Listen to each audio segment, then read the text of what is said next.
Aleluia.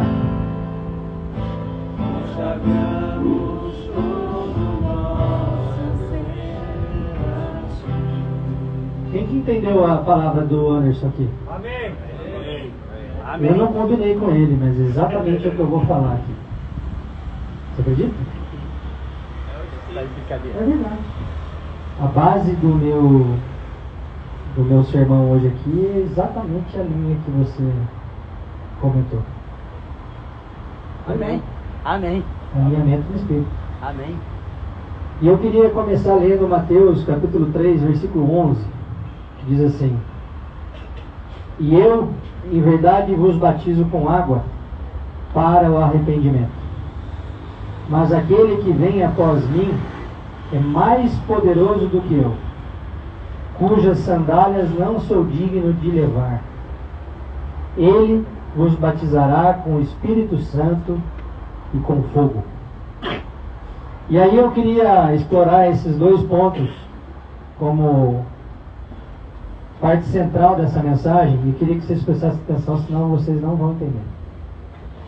E vocês não vão entender não porque falta capacidade intelectual. Vocês não vão entender porque isso não se entende com capacidade intelectual. Batismo no Espírito e batismo no fogo só se entende sendo filho. Quem entendeu o que eu estou dizendo? Amém. Presta atenção, reage a isso, senão eu não sei se vocês estão entendendo. Batismo no Espírito Santo e batismo com fogo gera a efetiva conversão. Então a gente está acostumado a ouvir que fulano de tal se converteu. O que é conversão do ponto de vista do significado da palavra? Eu estou indo nessa direção e aí eu faço a conversão e vou na outra direção. Isso é conversão. E essa palavra conversão significa que antes a gente levava uma vida de pecado, onde nós fazíamos tudo aquilo que a gente desejava. Presta atenção que é importante. E aí eu tive um encontro com Cristo e eu fiz a minha conversão. Agora o pecado está lá e eu vou para cá. Isso é ser alguém convertido. Quem está entendendo? A perseverança nessa caminhada de conversão fortalece o nosso testemunho como filho. Se a gente vem aqui todas as segundas-feiras, ou agora lá na Praça da Elétrica, também tem um grupo fazendo esse trabalho lá, o nosso mesmo grupo, mas eu falo sobre Deus, eu entendo tudo sobre Deus, mas eu não tenho experiência com Deus, não vale de nada. Porque eu vou vir aqui e vou falar, Adriê, presta atenção, você não deve fazer isso, isso e isso. Mas eu vivo tão errado quanto o Adriê. Ou eu vivo mais errado do que o Adriê. Não adianta de nada. Eu só estou colocando para ele regras e regras que nem mesmo eu cumpro. Ou se eu cumpro porque eu quero me parecer com alguém legalzinho. E o Evangelho não nos chama para esse caminho. O Evangelho nos chama para uma transformação da nossa mente.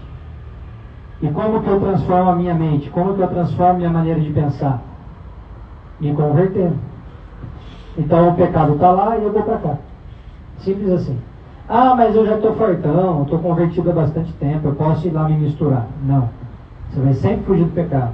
Porque se você não fugir do pecado e lembrar quem você era antes e quem você se tornou, inevitavelmente você vai se afastar de Deus e vai viver uma vida como você vivia antes. E agora essa hora você fala misericórdia. Vai, vamos treinar de novo. E aí, se você não se lembrar disso, você vai acabar vivendo uma vida como você vivia antes. Misericórdia. Misericórdia. João 6,35 diz assim, o Anderson já falou. E Jesus lhes disse, eu sou o pão da vida. Aquele que vem a mim não terá fome, e quem crê em mim nunca terá sede. Quando a gente vai falar sobre a provisão de Deus, todo mundo sabe o que é provisão? Sabe? Provisão é Deus dar aquilo que você precisa. Nem mais nem menos. Quando a gente vai falar de provisão, daquele povo que estava perambulando no deserto, a gente sempre lembra da história do maná. Aquele pão que caía do céu. Mas nós precisamos entender que o que Deus quis nos oferecer enviando Jesus, não é esse pão que cai do céu para você se alimentar e acabou. É o pão espiritual, que o Anderson já fez a introdução aqui. Então Jesus é um alimento que a gente deve consumir todos os dias. Você não come todo dia? Você não toma café, almoça, janta? Esse é o natural. Você fazer pelo menos 3 refeições no dia. Felizmente tem gente que não consegue. Mas esse seria o natural. É ou não é? Mas com Jesus, você deve fazer o mesmo. Você deve separar um momento do seu dia, da sua noite, da sua manhã, pegar a sua Bíblia, ir no secreto, sozinho lá, ou em família, quem é casado, ou com um filho, quem tem filho, e ter o seu momento, que a gente chama de devocional com Deus. É esse momento de conversa, onde você fala e escuta. Você sabia que você consegue escutar o Espírito Santo? Ele fala com você. E é através da sua leitura. À medida que você vai lendo e estudando, o Espírito vai te dando discernimento, vai te dando conhecimento daquilo que você está lendo, daquilo que você está se alimentando. E em João 6,57 diz assim: assim como o Pai que vive me enviou, e eu vivo pelo Pai, assim quem de mim se alimenta, também viverá por mim. Irmãos, isso aqui não é a minha palavra, é a palavra de Deus, está na Bíblia.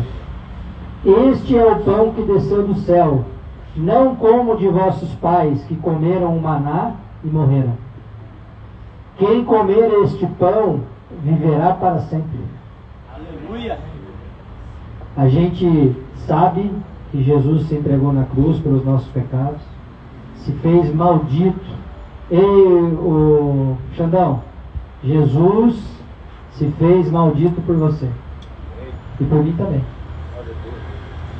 E ele foi moído naquela cruz, ele derramou seu sangue, nos reconciliou com Deus e ressuscitou ao terceiro dia. Foi ou não foi? Todo mundo conhece essa história. Mas você sabia que você estando nele, você também não vai morrer? Sabia ou não? Nós que cremos que Jesus Cristo é o Senhor, não teremos a experiência da morte. Está entendendo isso? Mas ninguém falou aleluia, nada, eu vou falar de novo. Nós que entendemos a verdade e estamos em Jesus, não teremos a experiência da morte. Essa é a melhor notícia que a gente pode ter. Quem é crente, ou seja, quem acredita em Jesus, morrer não faz parte. quando a gente tiver o nosso último fôlego de vida, imediatamente após esse momento estaremos com Ele. Glória a Deus, aleluia. Jesus Cristo é o alimento espiritual que dá a vida aos que dele se aproximam e entendem a sua palavra pelo intelecto. É isso que a Bíblia fala? Não. Aqueles que entendem a palavra pela fé. Para ter uma vida com Jesus é necessário ter fé. E muita gente se questiona: como que eu faço para ser salvo então? Eu preciso cumprir uma listinha de regras? Não. Eu preciso ter fé. Eu preciso acreditar que Jesus morreu por mim para me reconciliar com Deus e me livrar da condenação eterna. Amém. Se eu acredito nisso, eu estou salvo. Ah, Temer, mas ainda, cara, eu ainda tropeço, eu ainda tomo minha cachaça, eu estou tentando. Deixa eu perguntar uma coisa para você. Quando você tem esse problema seu aí, você fica alegre? Não. Quando você escorrega, você vai aos pés da cruz? Você se arrepende? Esse é o ponto. Porque a graça, embora ela seja de graça, foi Jesus que morreu para nos dar acesso à salvação. A gente precisa lembrar que Jesus morreu. Custou sangue. Não foi de graça. João 15:1 diz assim, vou ler até o 5. Eu sou a videira verdadeira, e meu Pai é o lavrador. Toda vara em mim que não dá fruto, atira, joga fora.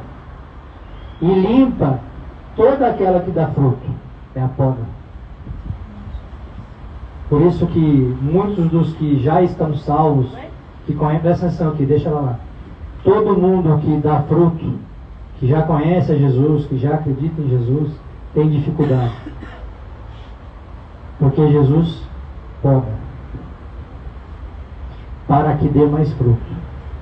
Vós já estáis limpos pela palavra que vos tenho falado. Está em mim e eu em vós.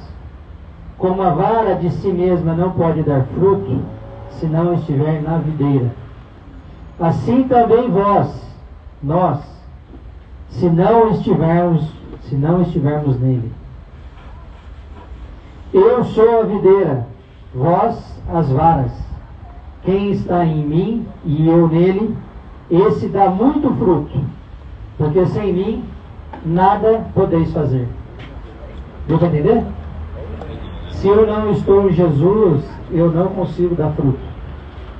Nós aqui, como pequeno grupo, não estaríamos aqui falando sobre a palavra de Deus se não estivéssemos nele. Se a gente não tivesse tido um encontro genuíno com Jesus, depois de um dia inteiro de trabalho, sabe o que a gente ia fazer? Ia para nossa casa, tomar um banho, comer, ficar com a nossa família. Mas a gente dispõe tempo, recurso financeiro, para poder trazer alimento para vocês que um dia a gente recebeu. Aleluia. Você está entendendo o que é isso? Não é mérito nosso, é mérito de Jesus. Se existe fruto, é por conta da videira. É isso que a gente precisa entender. Longe de Jesus, não damos frutos. Precisamos estar nele. É a única maneira. Tudo que é bom provém de Deus. Ele, Jesus Cristo, é o provedor amplo de todas as bênçãos, tanto espirituais como temporais. Além do sol, do ar, da terra, do pão, da natureza, Ele nos deu o que é essencial para a existência plena. Ele forneceu aquele que, ao seu ver, é central e necessário para todos terem vida. O que é necessário e central para todos terem vida? Quem arrisca? Irmão, vocês já comeram hoje, não? Está todo mundo dormindo, né? O que é necessário para a gente ter vida? Jesus Cristo. Sem Jesus Cristo não temos vida. João 3,16 diz assim: porque Deus amou o mundo de tal maneira que deu o seu Filho unigênito, para que todo aquele que nele crê não pereça, mas tenha vida eterna. Está só reforçando o que eu já falei. Porque Deus enviou o seu Filho ao mundo, não para que condenasse o mundo, como diz a religião, mas para que o mundo fosse salvo por ele. Quem crê nele não é condenado. Como que faz então para não ser condenado? Crê em Jesus. Mas quem não crê já está condenado, porquanto não crê no nome do unigênito Filho de Deus. Quem é o unigênito Filho de Deus? Jesus Cristo. Então, para eu não estar condenado, o que eu tenho que fazer? Crer em Jesus. Mas aí eu queria te fazer uma pergunta, porque isso é a graça de Jesus. Esse é o processo da justificação. Eu creio em Jesus e estou salvo. Mas tem um processo que cabe a nós, que é o processo de santificação. Então, a partir do momento que eu acreditei em Jesus, eu tive esse encontro com Jesus, eu entendi a sua palavra, não no meu intelecto, mas entendi pela fé.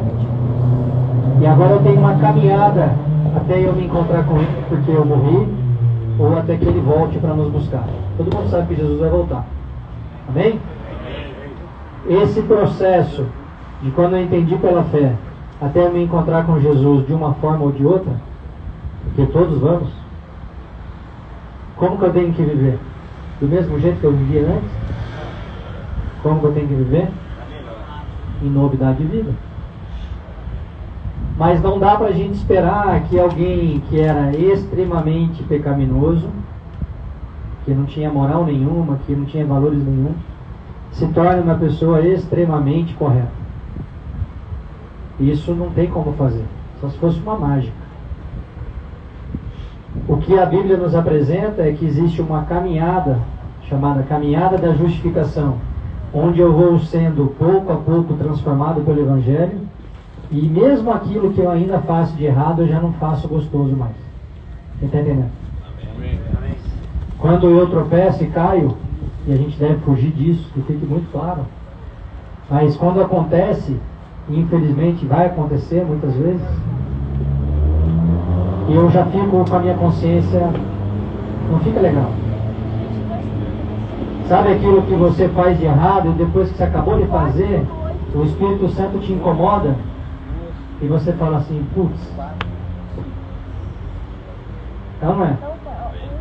Esse é o Evangelho de Cristo. E não tem a ver com a sua boa educação ou porque você se tornou uma pessoa melhor. Isso é uma ideia errada. A ideia correta é porque você se tornou uma nova pessoa. Você era criatura e agora você é filho. Então você teve uma transformação de natureza. Você está entendendo? E a maior prova do amor de Deus por nós é Ele ter enviado seu Filho para morrer por nós. Amém? Amém. Presta atenção. Presta atenção que é importante. 1 Coríntios 15, 53. O texto é longo, tenta entender. Eu vou parando aqui para explicar.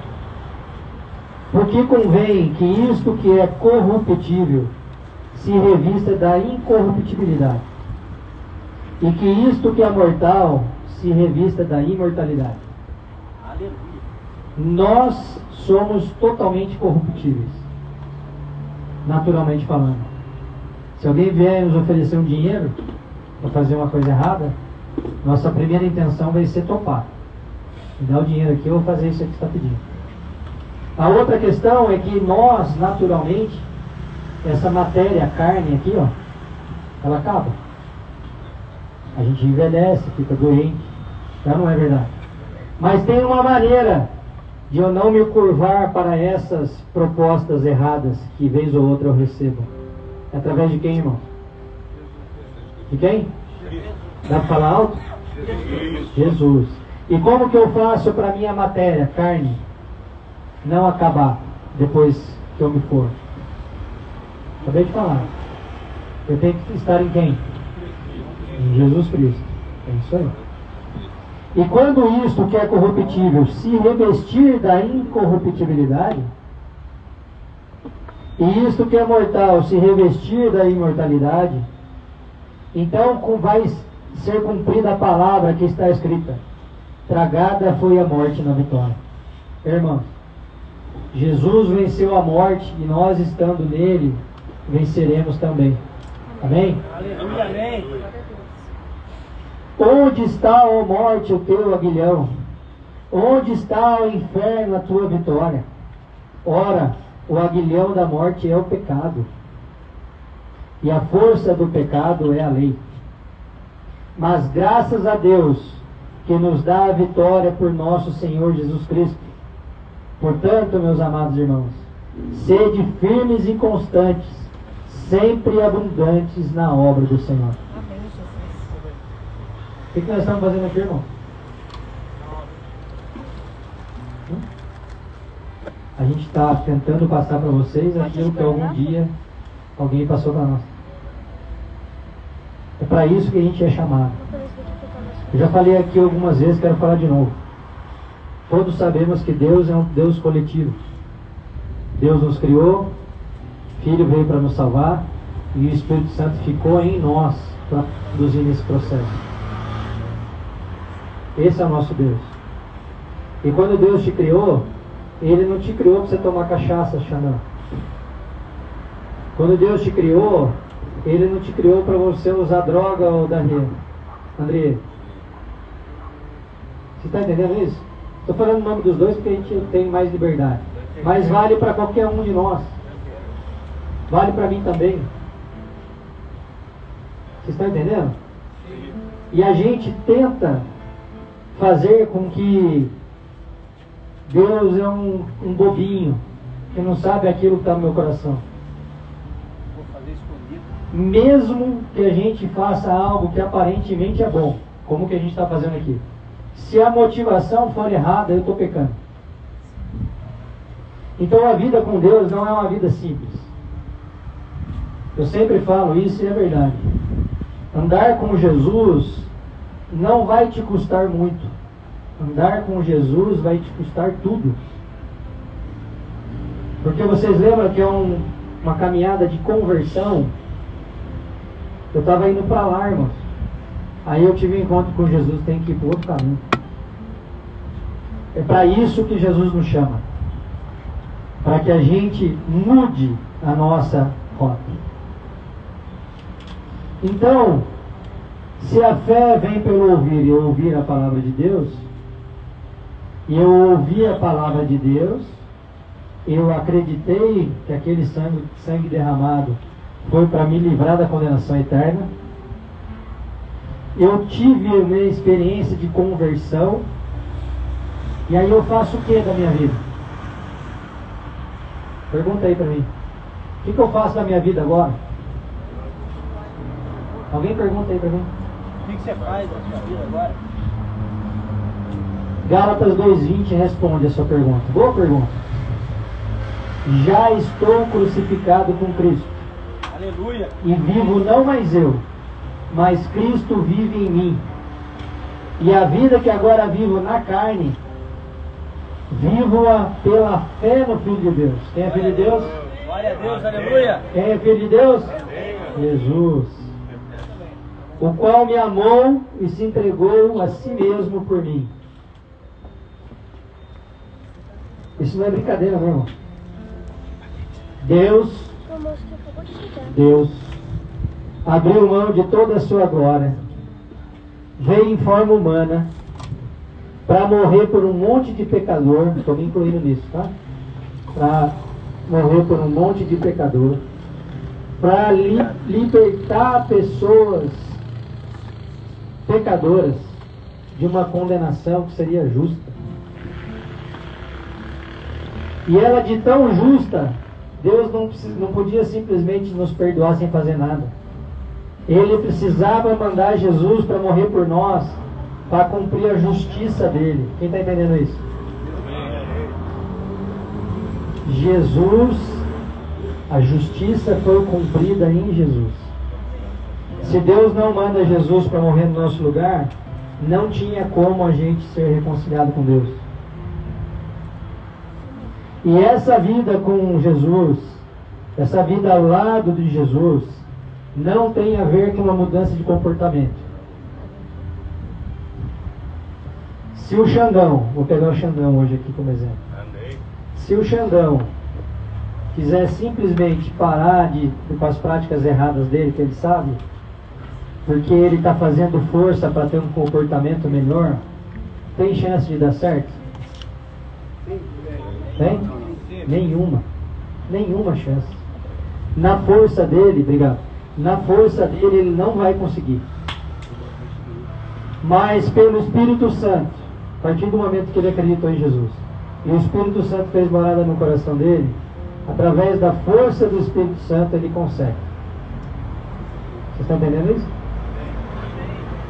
Eu já compartilhei aqui e vou falar de novo. Eu parei de ingerir bebida alcoólica em 2023. Depois de um encontro com o Espírito Santo que mudou minha vida. Mas eu já tinha abandonado muitos outros pecados antes. Eu achava esse menor. Eu tomava uma cervejinha na minha casa. Até que o Espírito Santo falou, não, isso não é para você não. Larga a mão disso daí. E aí vocês acham que a partir do momento que eu decidi, eu nunca mais tive vontade? Quem acha? Hã? Nunca mais nem tive vontade. Porque quando é através do Espírito Santo, ele tira com a mão assim. Você está entendendo isso? É uma chave. Parece que vira uma chave. E você nem cogita mais fazer aquilo, porque você entendeu a verdade da cruz. Tem mais gente aqui que tem esse testemunho para dar. Meu irmão ali, com certeza. Por quê? Porque, cara, eu entendi. E você não entende na sua cabeça. Você não muda pela sua força. Você entende pela fé. E a partir da fé, você tem uma mudança de natureza. Isso é a conversão. É uma vida ao lado de Jesus que exige uma mudança de natureza. Antes, nós éramos descendentes de Adão. Hoje, nós somos descendentes de Cristo. Amém. Ninguém falou aleluia, nada. Antes, eu era descendente de Adão. Hoje, eu sou descendente de Cristo. Aleluia, glória a Deus, Senhor. Antes, eu dependia da força do meu braço. Agora, eu dependo do Espírito Santo. Aleluia. Aquela minha vida antiga já não existe mais. Glória a Deus. Eu fui perdoado, sangue derramado me livrou da condenação eterna. E eu em Jesus tenho uma promessa de vida excelente daqui para frente. Sem problemas, sem aflições, é isso? Claro que não.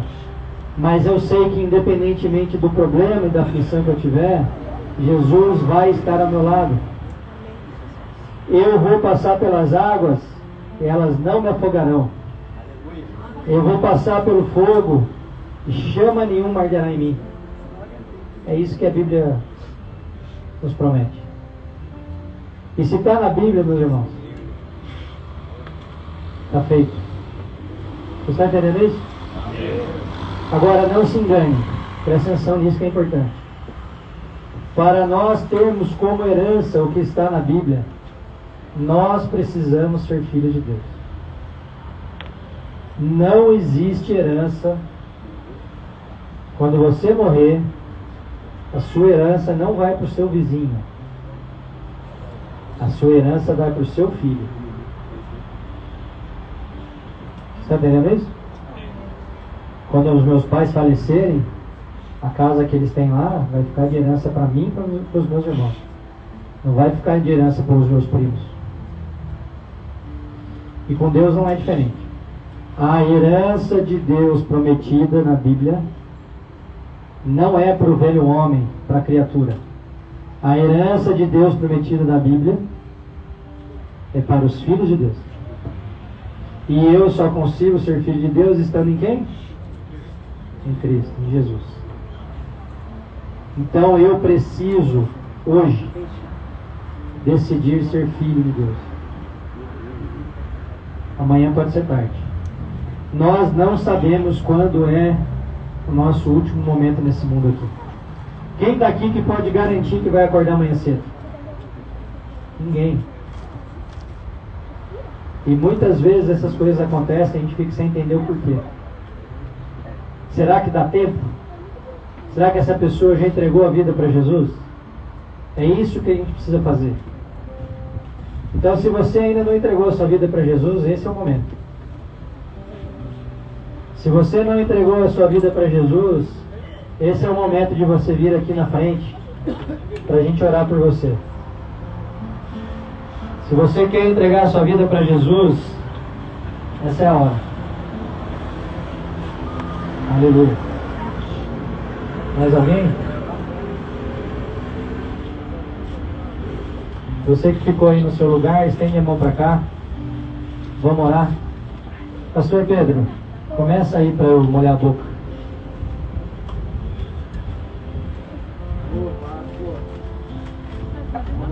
Senhor, nós chegamos diante de Ti em oração pela vida desta pessoa, Senhor, que hoje toma uma decisão de se render a Ti, de se render ao Evangelho. Tua palavra foi ministrada e ao ministrar a Tua palavra, Senhor, o Teu Filho fala da importância da entrega. E algumas pessoas tomam hoje a decisão de se entregar. Que o Espírito Santo que está sobre tudo e sobre todas as coisas possa entrar no mais fundo, no mais profundo desta alma e deste coração. Que o Espírito Santo possa sondar as lacunas dessa alma. Pai, nós pedimos que através do Teu Espírito o Senhor comece a jogar por terra aquilo que não é Teu. Que através do Teu Espírito o Senhor joga por terra a obra, Senhor, do passarinheiro e a peste perniciosa. Destrói, Senhor, a semente, Senhor, que foi plantada pelo maligno. Envia anjos a tirar o joio do coração deste homem, a fim de que somente, Senhor, a Tua palavra permaneça. Pai, nós quebramos toda a força do mal, nós quebramos toda a força maligna, nós quebramos toda a força que não provém de Deus. Determinamos a graça do Senhor sobre a vida desta pessoa. Espírito Santo, entra em ação. Senhor, dê ordem aos Teus anjos a batalhar neste coreto nesta noite. Dê ordem aos Teus anjos, Senhor, a passar este lugar com vassoura de fogo e varrer este lugar, ó Deus. Tudo aquilo que é empecilho nesta vida, Senhor, seja desalojado. Tudo aquilo que é empecilho nesta vida seja quebrado pelo poder do nome de Jesus. Senhor, entra onde o homem não pode entrar. Senhor, faça aquilo que o homem não pode fazer. Espírito Santo, tal como o pródigo aproximou do Pai, estas pessoas hoje se aproximam de Ti. Olha do céu para a terra com misericórdia, com benevolência. Atende a nossa oração. Levante este homem, essa mulher, para que possa caminhar em paz. Pedimos isso no nome de Jesus. Seja conosco. Senhor Jesus, Pai amado, Pai querido, obrigado, Senhor, por esse momento. Obrigado, Senhor, pela vida que o Senhor nos deu.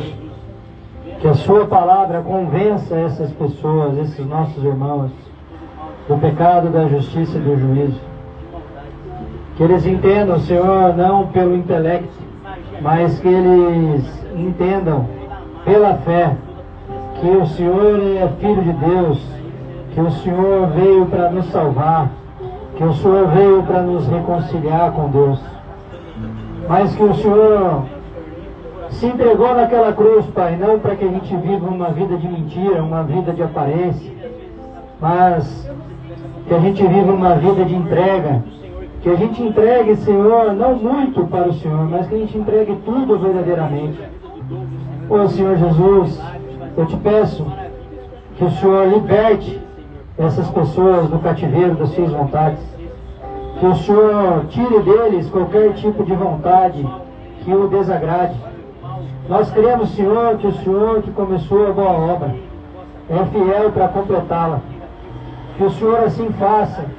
Que o Senhor nos permita de alguma forma, Senhor, andar sempre sob a sua proteção, nos trilhos daquilo que o Senhor quer, nessa atividade que a gente está desempenhando, para a honra e glória do seu nome. Em nome de Jesus. Amém.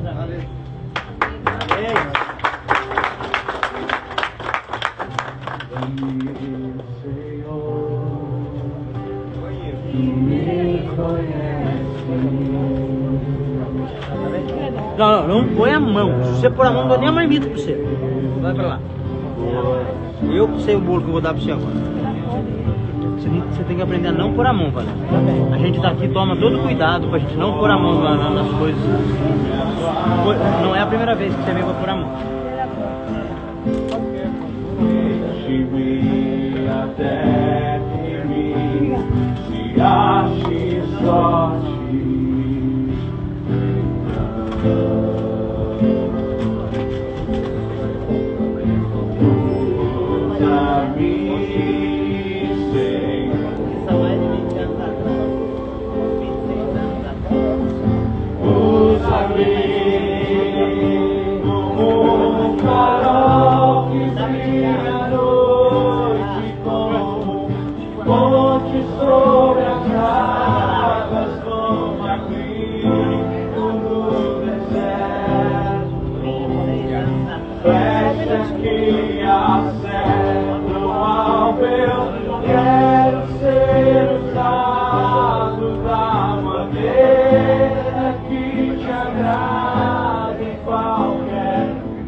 Aleluia, aleluia. Vamos tirar uma fotinho?